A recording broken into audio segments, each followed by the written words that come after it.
आप सभी भाई बहनों का आध्यात्मिक ज्ञानात्मक चैनल की ब्रह्म मुहूर्त ज्ञान उपदेश कक्षा में एक बार फिर स्वागत है। आज की चर्चा का विषय है तीन गुणों की अवस्थाएं। यह गुणों का अभिप्राय देखिए प्रकृति के तीन गुणों से है, तमोगुण, रजोगुण और सतोगुण की स्थितियों से, जो कि शास्त्रों में ही तमोगुण से अच्छा रजोगुण कहा गया है और रजोगुण से भी अच्छा गुण सतोगुण को ही समझाया गया है। और नीचे हमने आपके मेरे जो स्थूल शरीर की अलग अलग अवस्थाएं होती हैं। देखिए बचपन अवस्था, हालांकि बचपन अवस्था में तो देखिए ये सभी स्थितियां ही आ जाती है, चाहे उसको आप शिशु काल की अवस्था को, चाहे और ऊपर की अवस्था है, ये सब बचपन अवस्था तक की आती है। इस बचपन अवस्था की स्थिति को हमने देखी काले रंग से दर्शाया है, यानी कि इसमें तमोगुण की प्रधानता बनी रहती है। देखिए ये आज की स्थितियां शास्त्रों की जो तर्क संगत एक मूलभूत रूप से संदेश दिए गए हैं, सूत्र दिए गए हैं, उस पर ही आधारित है। वो अलग बात है कि देखिए हम चर्चा को आगे ले जाते समय कुछ उदाहरणों को कुछ इस ढंग से रखते हैं ताकि एक साधारण मनुष्य को इस कलयुग के माहौल में बात पूर्ण रूप से समझ में आए।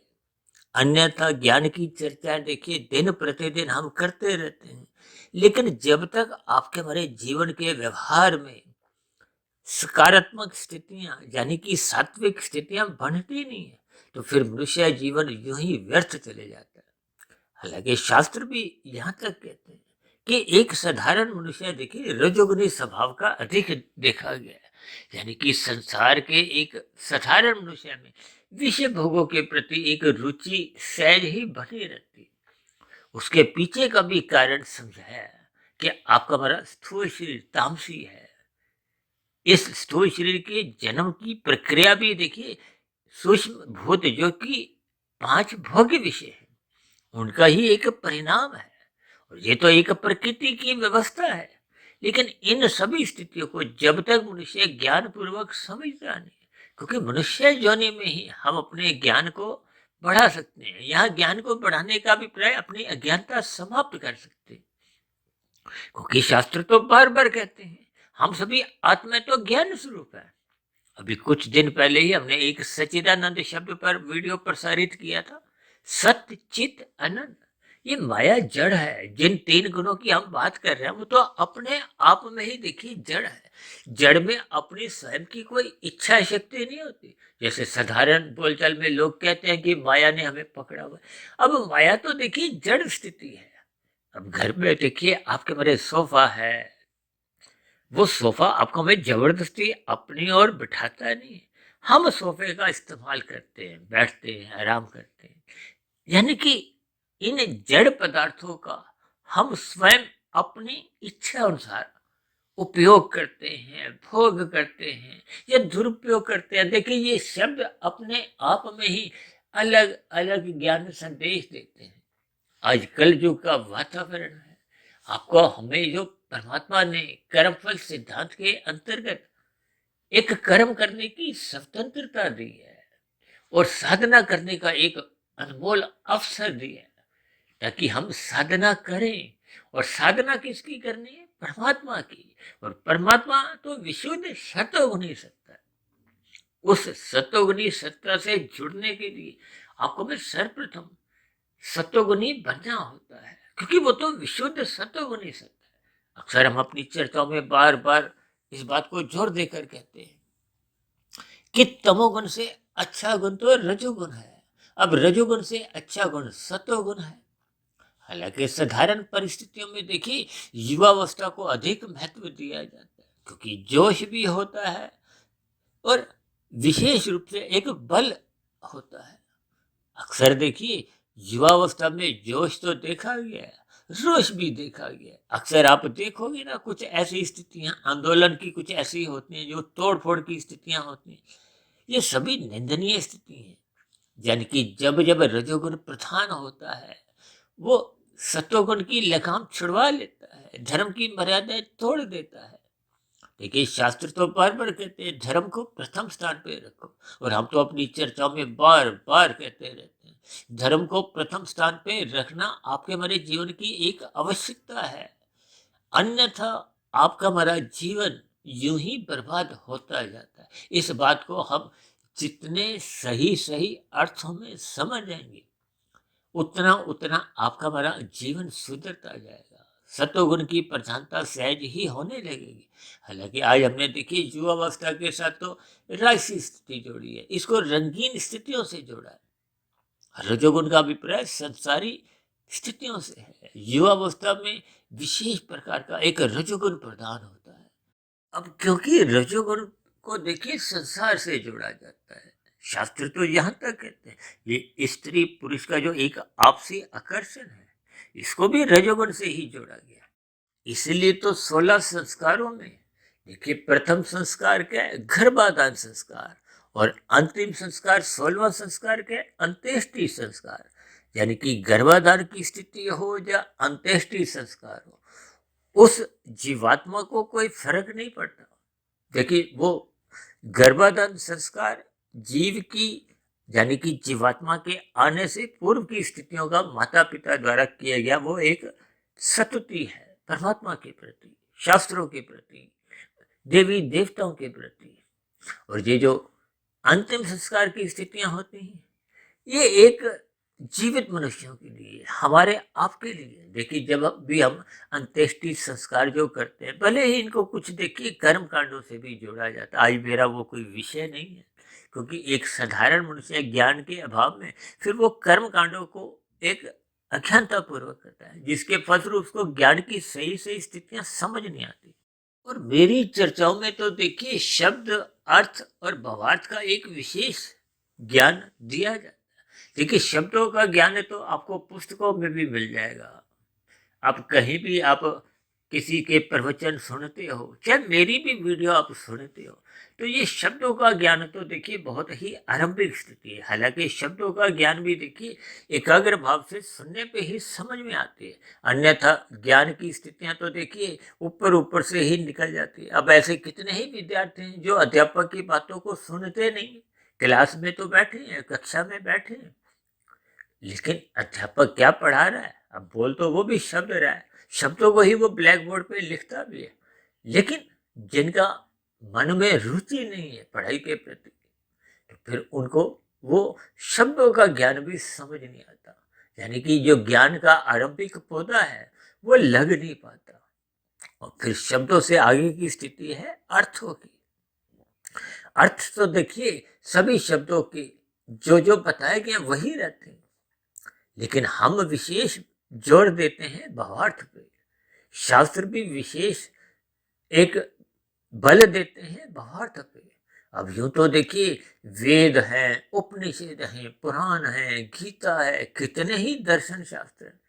इन सभी स्थितियों में अलग अलग स्थितियों पर विवेचना की गई है, स्पष्टीकरण दिया गया है, लेकिन सही सही आपको हमें समझ तभी आती है जब हम श्रद्धा पूर्वक इनको सुनते हैं।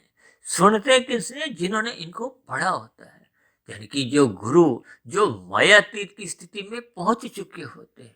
देखिए मैं बार बार बीच बीच में कभी कभी समझाता रहता हूँ कि मेरा स्वयं का ज्ञान भी देखिए आधा अधूरा ही है। आधा अधूरा का अभिप्राय मैं भी एक मायाबद्ध स्थिति में ही हूँ, कोई मायातीत की स्थिति में पहुंचा नहीं। ये तो परमात्मा की प्रेरणा से, गुरुओं के आशीर्वाद से, निरंतर ब्रह्म मुहूर्त में उठने मात्र से, शास्त्रों का स्वाध्याय शोध रूप में करते रहने से जो जो तर्क संगत बातें मेरे समझ में आ जाती हैं, उन समझी गई बातों को ही मैं समझाने का प्रयास करता हूँ। इसलिए आज के वीडियो में भी देखिए, हालांकि हमने 3 गुणों की स्थितियों को नीचे दर्शाया है, बचपन अवस्था, युवावस्था, वृद्धावस्था के साथ। देखिए बुढ़ापा में अक्सर आप देखोगे कि एक साधारण मनुष्य सहज ही एक अच्छा इंसान बनने की उसमें एक प्रवृत्ति जागने लगती है।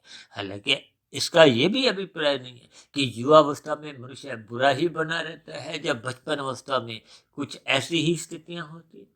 इनके ये भावार्थ है। देखिए मैं तो भावार्थ रूप में ही मुख्य एक विशेष महत्व देने का प्रयास करता हूँ। देखिए शास्त्रों का ज्ञान आप शाब्दिक रूप से जितना भी पढ़ लो, वो तो 1% का है, वो भी यदि आप श्रद्धा पूर्वक पढ़ते हो। फिर उसके अर्थ यदि समझ में आने लगते हैं तो समझो आपको 10% का ज्ञान हो गया। यह ज्ञान का अभिप्राय अज्ञानता की समाप्ति से है, क्योंकि ज्ञानवान तो हम सभी आत्मा हैं। वो तो अनादि काल से हम माया के सम्मुख होकर अपने ज्ञान को ही स्वयं ही कमजोर कर चुके हैं। कमजोर करने का अभिप्राय ढक चुके हैं, आवृत कर चुके हैं।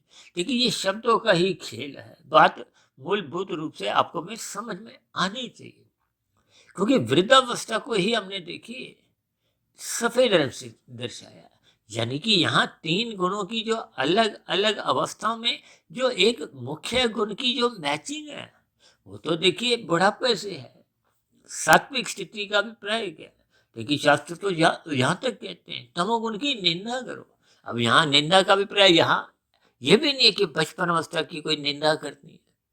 और रजोगुण के प्रति तो कहा गया एक उदासीन रहो, तो यहाँ उदासीन रहने का अभिप्राय ये भी नहीं है कि युवावस्था में किसी ने विवाह भी नहीं करना। देखिए ये शब्दों के एक भावार्थ होते हैं, जबकि सत्वगुण के लिए कहा गया प्रशंसा करो। तो इन किन स्थितियों में किन भावार्थों का क्या क्या अर्थ है? देखिए तमोगुण का अभिप्राय यहाँ निंदा के रूप में है, बुराई से है, पाप कर्मों से है। जैसे हम बार बार कहते रहते हैं ना, लाल बत्ती पे रुको, यातायात के नियमों का पालन करो। जैसे शास्त्र कहते हैं ये करो ये मत करो। बस वही साधारण सी स्थितियां मनुष्य को मरते दम तक समझ नहीं आती, जो शास्त्र आपको हमें मना करते हैं। फिर हम उन स्थितियों में गिरते क्यों हैं? देखिए समाज में कितनी बुराइयां ऐसी हैं जो मनुष्य देखा देखी करता है, अन्य मनुष्यों को देख रहा है। अन्य मनुष्य यदि उन पाप कर्मों को कर रहे हैं, हालांकि कुछ स्थितियों में तो हम किए गए पाप कर्मों को पाप कर्म समझते हैं, लेकिन कितनी ही ऐसी स्थिति है जिनको हम देखिए पाप कर्म भी समझते नहीं, क्योंकि वो संसार में एक बहुमत के आधार पे होते हुए दिखाई देते हैं। या यूं को कि शास्त्रों का ज्ञान विज्ञान जब तक आपको हमें 100% समझ नहीं आता, तब तक मनुष्य को ये ज्ञान की सूक्ष्म कड़ियां समझ नहीं आती। गीता में तो भगवान श्री कृष्ण जी ने कर्मफल सिद्धांत की बारीकियों के ऊपर यहाँ तक कह दिया कि अच्छे अच्छे बुद्धिमान मनुष्य भी ये कर्मफल सिद्धांत की बारीकियों को समझ नहीं पाते। तो फिर ये तामसी मनुष्य, राजसी मनुष्य की तो फिर स्थितियों का हम क्या अर्थ लगाएंगे? क्योंकि तमोगुण 1 की स्थिति है, रजोगुण 10 की स्थिति है, सतोगुण तो 100 की स्थिति है। अब 100 के लिए ही परमात्मा ने उस कर्मफल सिद्धांत के स्पष्टीकरण दिया। इसका अभिप्राय क्या है कि राजसी मनुष्यों का ज्ञान धुंधला होता है, तामसी मनुष्य तो देखिए अज्ञानता में ही जीते। अब ये जो आज हमने देखी भावार्थ रूप में बचपन अवस्था की स्थिति को तमोगुण से दर्शाया, इसका अभिप्राय क्या है कि बचपन की स्थितियों में तो आपको में भौतिक ज्ञान भी नहीं होता और आध्यात्मिक ज्ञान भी नहीं होता। हालांकि देखिए कुछ अपवाद रूप में ये स्थितियां इस श्रेणी में नहीं भी आती। अब कितने ही ऐसे बालक हुए जो मायातीत की स्थिति को प्राप्त हो गए। ये सभी स्थितियां एक भावार्थ रूप में आपने हमने समझनी है। आपके हमारे जीवन में जो जो स्थितियां हम देखते हैं, उन स्थितियों के आधार पर जो एक साधारण स्थितियां हैं, यानी कि बचपन अवस्था में बच्चों को भौतिक शिक्षा के लिए भी कोई लगाव नहीं होता, रुचि नहीं होती। इसीलिए अक्सर आप छोटी कक्षाओं में देखोगे कि बच्चों को जबरदस्ती सुबह उठाना पड़ता है। बच्चे रोते धोते उठते हैं, यानी कि स्कूल जाने की उनमें कोई इच्छा नहीं होती। और जैसे ही कुछ 2 4 5 छुट्टियां होती हैं तो बच्चे बहुत ही प्रसन्न होते हैं। ये एक वास्तविक स्थिति है, यानी कि जब भौतिक शिक्षा के लिए ही एक बचपन अवस्था की स्थितियों में कोई रुचि नहीं होती, तो फिर आध्यात्मिक स्थितियों में तो बच्चा उन सभी स्थितियों से अबोध बना रहता है। और जैसे जैसे किशोरावस्था होती है तो भौतिक ज्ञान के प्रति अधिक रुचि होती है।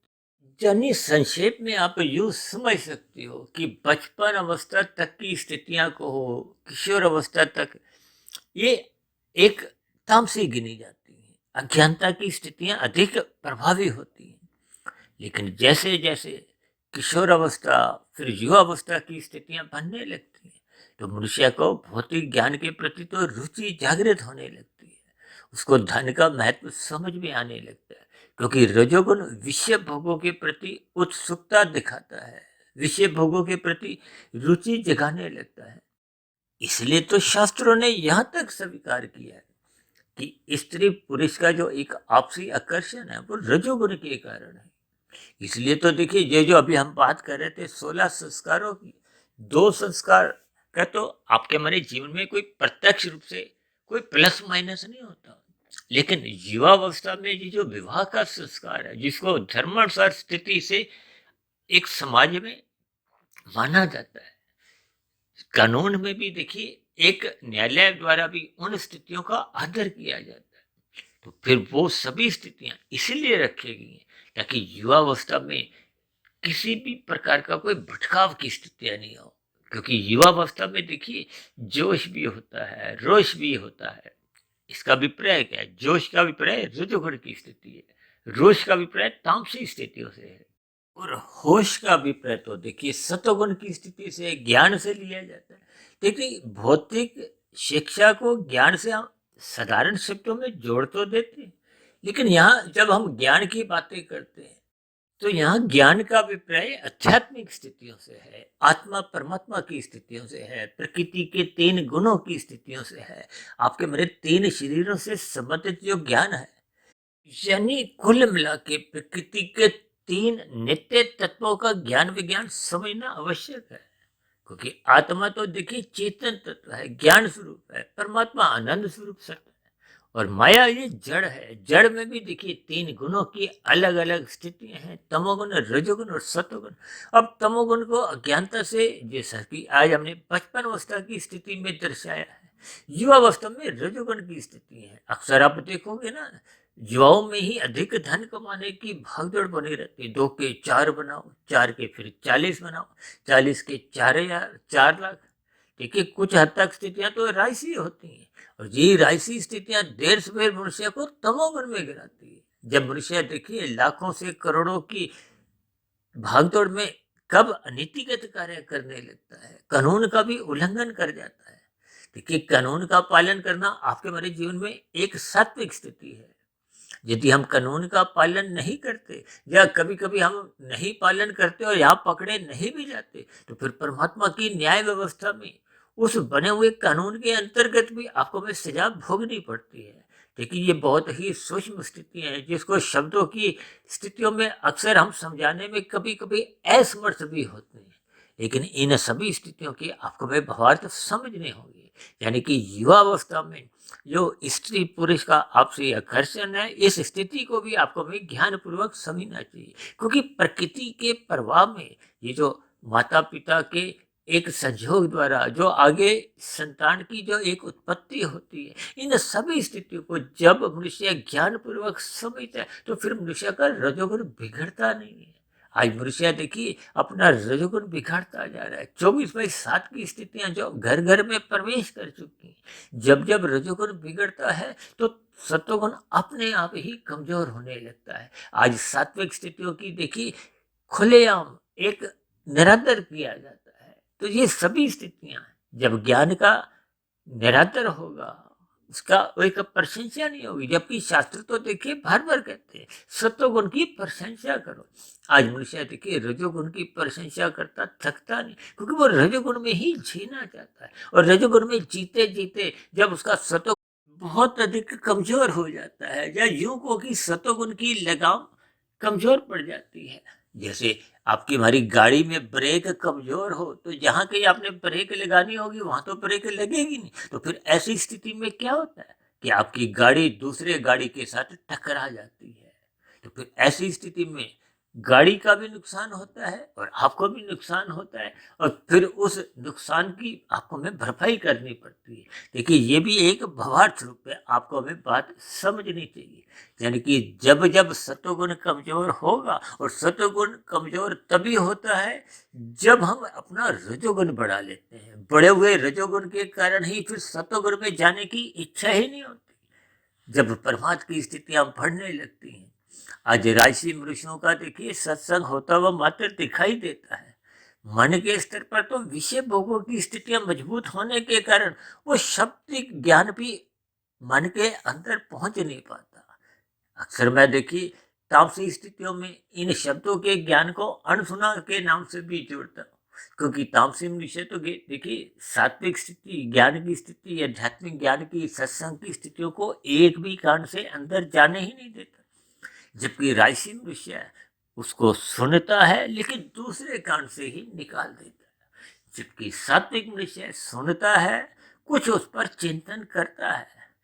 यानी कि चिंतन करने की अभिप्राय क्या है? मन बुद्धि के स्तर पर उस पर विचार करता है, अपने लाभ हानि को टटोलता है। और अक्सर ये टटोलने की स्थितियां देखिए वृद्धावस्था में आरंभ होती है, या यूं को कि जैसे ही प्रौढ़ावस्था की स्थितियां अंतिम स्थिति में पहुंचती हैं तो प्रौढ़ावस्था के बाद फिर वृद्धावस्था का आरंभ होता है। अक्सर आप सत्संग में वृद्धावस्था के लोग अधिक देखोगे, लेकिन ये अधिक लोगों में देखिए राशि प्रवृत्ति के लोग अधिक होते हैं, जो सत्संग सुनते हुए दिखाई देते हैं। मन के स्तर पर कोई श्रद्धा नहीं होती। ये जो हमारी सात्विक वीडियो भी अक्सर मनुष्य आरंभ से अंत तक सुनते नहीं। जब अंत तक सुनते नहीं तो जितने जितने अंश में सुनते हैं फिर उतने उतने अंश में ही फिर वो टूटा फूटा ज्ञान है। अभी हमने कुछ दिन पहले देखे, हमने एक टूटा फूटा ज्ञान पे भी एक ब्रेकिंग आध्यात्मिक न्यूज के अंतर्गत कुछ विचार रखे थे। देखिए इन सभी स्थितियों को हमें गंभीरता से लेना होगा और मनुष्य जीवन के अवसर का लाभ उठाना चाहिए। देखिए बचपन अवस्था, युवा अवस्था तो लगभग यूं ही बीतने लगती है या यूं ही चले जाती है, चाहे वो भौतिक स्थितियों में कहो, एक संसार की स्थितियों में कहो, तमोगुण रजोगुण की स्थितियां कहो। लेकिन ये जो अंतिम स्थिति है, जैसे परीक्षा के देखिए 3 घंटे होते हैं, पहला घंटा बीत गया, दूसरा घंटा बीत गया, तो तीसरे घंटे में हम अधिक सावधान हो जाते हैं, सचेत हो जाते हैं। किस लिए? ताकि आपके दिए गए प्रश्नों के उत्तर सही सही हों, उसी के ही तो आपको में नंबर मिलने। फिर ठीक आपके में सात्विक स्थिति के ही नंबर मिलने हैं। अब तमोगुण की स्थितियां तो देखिए पाप कर्मों की है, और मनुष्य जोनि तो मिलती ही तभी है जब संचित कर्मों में पुण्य कर्मों की स्थिति कम से कम 50-51% की रहती है। और यदि ये स्थिति कमजोर पड़ जाती है, देखिए जब सतोगुण कमजोर होगा तो फिर निश्चित रूप से मनुष्य की राशि या तामसी कर्म अधिक होते हैं। हालांकि राशि कर्मों से आपका हमारा कोई पाप कर्मों का कर्मशय नहीं बढ़ता, लेकिन राशि कर्म अधिक देर तक रह नहीं पाते। वो देर से मनुष्य को तमोगुण में गिराते हैं, और तमोगुण में गिरने पे मनुष्य के जो पाप कर्म है वो गुणात्मक रूप से होते हैं। अक्सर हम लाल बत्ती पे समझाते हैं कि जब मनुष्य उस लाल बत्ती पर जंप करता है तो फिर वो 10, 100, 1000 लोगों को प्रभावित करता है। तो फिर ऐसी स्थिति विशेष में एक लाल बत्ती पार करते ही उसके 100,000 पाप हो जाते हैं। इन गुणात्मक स्थितियों पर अक्सर मनुष्य कोई चिंतन नहीं करता। इन सभी स्थितियों पर मनुष्य का चिंतन तभी आरंभ होता है जब वो सत्वगुण का संग करता है। सत्वगुण का संग करने का अभिप्राय क्या है? कि हम ब्रह्म मुहूर्त में उठने का अपना एक नियम बनाए। ब्रह्म मुहूर्त में उठने की स्थितियां जितनी मजबूत होती जाती, क्योंकि वो सत्वगुण की एक शुद्धतम स्थिति है। और जब मनुष्य सत्वगुण की उस शुद्धतम स्थिति का लाभ उठाता है तो निश्चित रूप से उसकी जो विषय भोगों की जो एक इच्छाएं हैं वो थोड़ी कमजोर पड़ने लगती है। वैसे भी कुछ प्रकृति की ऐसी व्यवस्था है कि प्रौढ़ अवस्था के बाद वृद्धावस्था में आपके हमारी भोग्य इंद्रियां कमजोर होने लगती हैं। अब भोग्य इंद्रियां कमजोर होने का अभिप्राय क्या है? कि प्रकृति की ओर से भी इशारा है कि आपके हमारे इस शरीर की अंतिम स्थितियां आ रही हैं। उसका आप पर हमें संकेत समझना चाहिए। लेकिन मानसिक स्तर पर जब जब भोग इच्छाएं बनी रहती हैं, तब ऐसी स्थिति में वो मन की इच्छाएं वो संस्कार रूप में कमजोर होती नहीं, जिसके फलस्वरूप कारण शरीर में बुरे संस्कार को हो, भोगों के संस्कार को वो जगे रहने से उनकी बहुलता बनी रहती है। इसलिए सत्संग के प्रति, ज्ञान के प्रति मनुष्य की रुचि जाग नहीं पाती। लेकिन तकनीकी स्तर पर, सैद्धांतिक स्तर पर, सपेश दृष्टिकोण से बचपन अवस्था तामसी है, राशि एक युवा अवस्था है, किशोर अवस्था भी आप ले सकते हो, प्रौढ़ अवस्था भी आप ले सकते हो। लेकिन वृद्धावस्था की स्थितियां सफेद दृष्टिकोण से ये एक सात्विक ही मानी जाती है। आप संसार में भी देखिए, कहीं भी, भारत में नहीं विदेशों में भी आप देखोगे, कितने ऐसे बड़े बड़े उद्योगपति हैं जिन्होंने लाखों करोड़ों अरबों खरबों पिता नहीं कितना धन कमाया। भले ही किन तरीकों से कमाया वो हमारा कोई देखिए विषय नहीं है, लेकिन वृद्धावस्था के आने के उपरांत या वृद्धावस्था की लगभग अंतिम स्थितियों में उन्होंने बहुत अधिक धन परोपकार के कार्यों में लगाना आरंभ किया। इसका अभिप्राय क्या है कि सतोगुण अपना प्रभाव दिखाता है। देखिए, सतोगुण का अभिप्राय नित्य सत्ता से लिया जाता है, सच से लिया जाता है। और न्यायालय में भी देखिए, मरते समय किसी की घोषणा को भी देखिए एक मूल गवाह के रूप में लिया जाता है। इसका भावार्थ भी यही लिया जाता है कि मरते समय मनुष्य झूठ नहीं बोलता।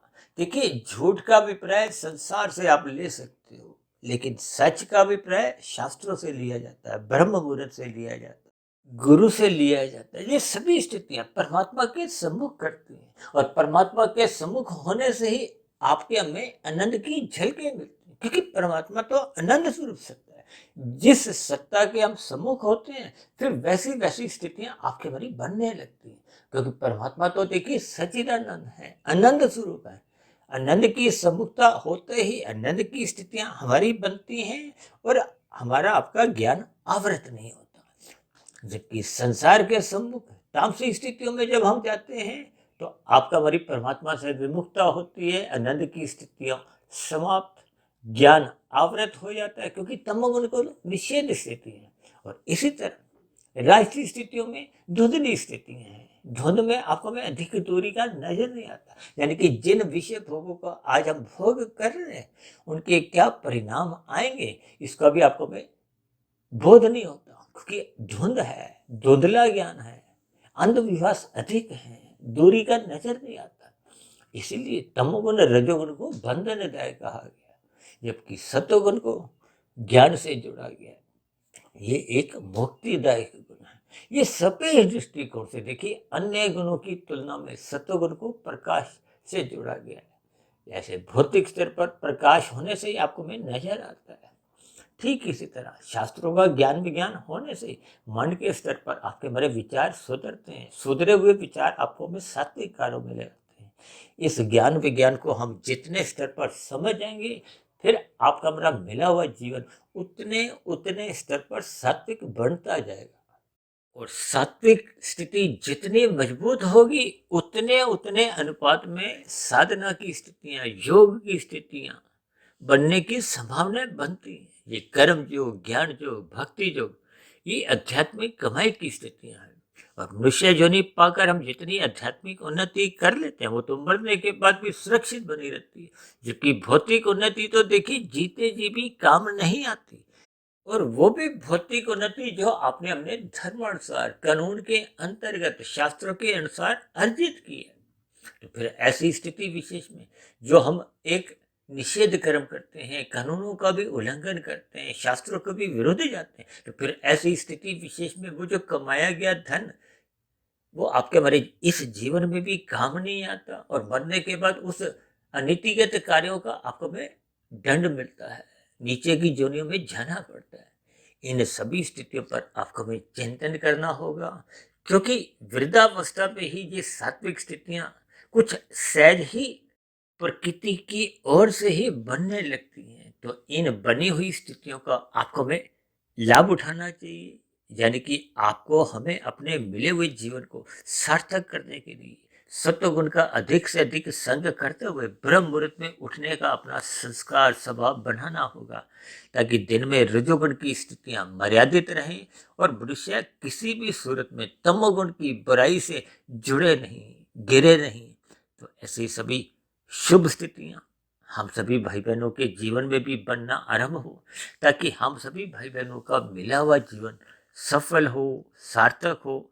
ऐसी सभी शुभ स्थितियां हम सभी भाई बहनों के जीवन में भी निरंतर बनना आरंभ हो।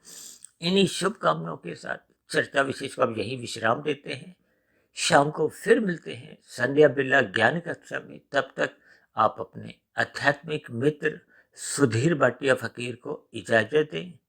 फिर भी वीडियो संबंधित आपके मन में किसी प्रकार का कोई प्रश्न उठ रहा हो, कोई मेरी कही गई बातों पर आपको कोई आपत्ति हो, शिकायत हो, तो आपके प्रश्नों का, आपके सुझावों का और आपकी शिकायतों का नीचे दी गई कमेंट्स बॉक्स पर सदा ही स्वागत है। चर्चा विशेष को धैर्यपूर्वक, ध्यानपूर्वक सुनने के लिए आप सभी भाई बहनों का बहुत बहुत धन्यवाद।